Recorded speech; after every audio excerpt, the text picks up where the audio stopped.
Anyway, जितु silver jubilee डिमाकुसिनि Bodoland गेलान्स gold काप बेखौ बेखेवनानै माबायदि टीम संखौ बेखेवनानै बे टीम संखौ बेखेवनानै आं ओरैबायदि माने गावखौनो प्राउड फिल खालामदों आरो खारन बेयावहाय जोबोद रेसपेक्टेबल सारमोनफोर दंमोन बिनि गेजेराव फैनानै दिनै बे गानखौ लन्च खालामनो मोननाया आंनि थाखाय माने बुहुत माने गिदिर माने मोजाङानो रायजो राजाखौ मा होनना खावलायगोन रायजो राजाखौ बेखौनो खावलायगोन दि रायजो राजाफ्रा बुहुत मोजां मोनगोन जोंना माने बयनिबो फेभरेट सिंगारानो दंखायो बिथांमोननियानो रोजाबदों गानखौहाय आरो जोंनि गेजेरावहाय फुटबल प्रग्रामफोर जायोबा बेफोरबायदि माने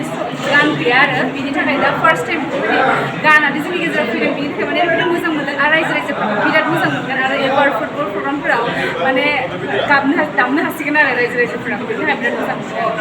मोनदों फुटबला डिमाकुसि ओनसोलनि थाखाय मोनसे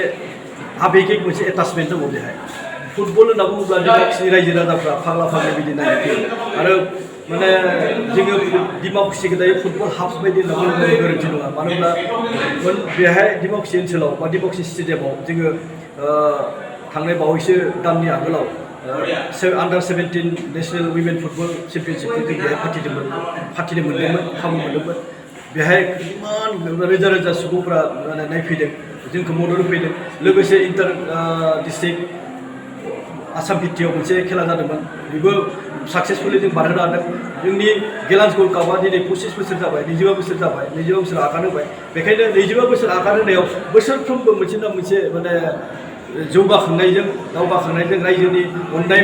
बांसिनै मोनबोनायखौ जों नुनो मोन्दों बेखायनो जोङो डिमाकुसिखौ फुटबल होनना बुङोब्ला मोनसे आबेगिक एटाचमेन्ट दङ होननानै जों बुंनो हायो बर'नि जेसेबांखिनि जोलुर गेलेनाय जायो खिन्थु दिनै माने डिमाकुसिया गिबिसिन माने टीम सं बानायनानै मा बुङो बेखौथ' गोग्गानांगोन डिमाकुसिबासि हिसाबै बा बड'लेण्ड गेलान्स गल्ड काप फुटबल टुर्नामेन्टखौ मोनबोनाय हिसाबै जोङो नुनो मोन्दों गुबुन गुबुन वर्ल्ड कापफोराव जों टीम संखौ खोनानो मोन्दों नुबोदों जोंबो सानदों जोंनि नैबे बड'लेण्ड गेलान्स गल्ड काप फुटबल टुर्नामेन्टखौ जोङो आरो रायजोनि सेराव लांबावनो थाखाय भारतनि गुबुन गुबुन रायजोफोरावनो लांहोनो थाखाय जों नाजाबोदों बेखायनो जोङो मोनसे सिन्था खालामबाय जे टीम सं दिहुननानै बेखौ प्रसार खालामगोन आरो बे फोसावनायजों लोगोसेनो जोङो निस्सय डिमाकुसिनि ओनसोलनि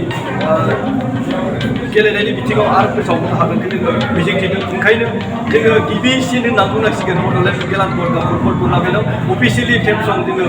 दिनै लन्च खालामबाय आरो बे बर' रावआव दिनै जाबाय गाबोन समफोरनिफ्राय जोङो आसामिस आरो नेपालि आदिबासियावबो बे टीम सङाव ओंखारगोन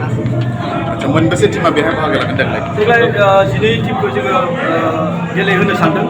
12 टीम दासिम कन्टेक्ट जाबोबाय थादों बिनि गेजेरावनो जोङो दिल्ली एफसि सिक्किमनि उरिष्यानि वेस्ट बेंगलनि मन बागान आरो मेघालय मणिपुर लोगोसे जोङो बाहेर आउट अफ आसामनि 7था टीमखौ गेलेहोगोन आरो आसामनि बिथोराव 5था टीमखौ मोनबा टीमखौ जों गेलेहोनो सानदों आरो बिदिनो प्लेनिंआव थांगासिनो दं रायजो राजाखौ मा होनना खावलायगोन दिनैनि बे बेलायाव रायजो राजाया जेरैबायदि 24 बोसोरसिम लोब फैनानै बड'लेण्ड गेलान्स गल्ड कापखौ अनसायनायजों लोगोसे बजबना लानायजों लोगोसे अनसायनानै फुवारबाय बयबो लायो बेखायनो देग्लायबो बे 25 बोसोर खुंथायखौ फुटबल गेलेनाय बादायनायखौ जाहाथे लोब फैनानै अननाय होफैयो जोंखौ थुलुंगा होफैयो डिमाकुसिनि जिथुनिखि स्टेडियाम बेखौ माने लोमसाव होफैयो सुबुं गौमाजों आं बेखौनो खावलायो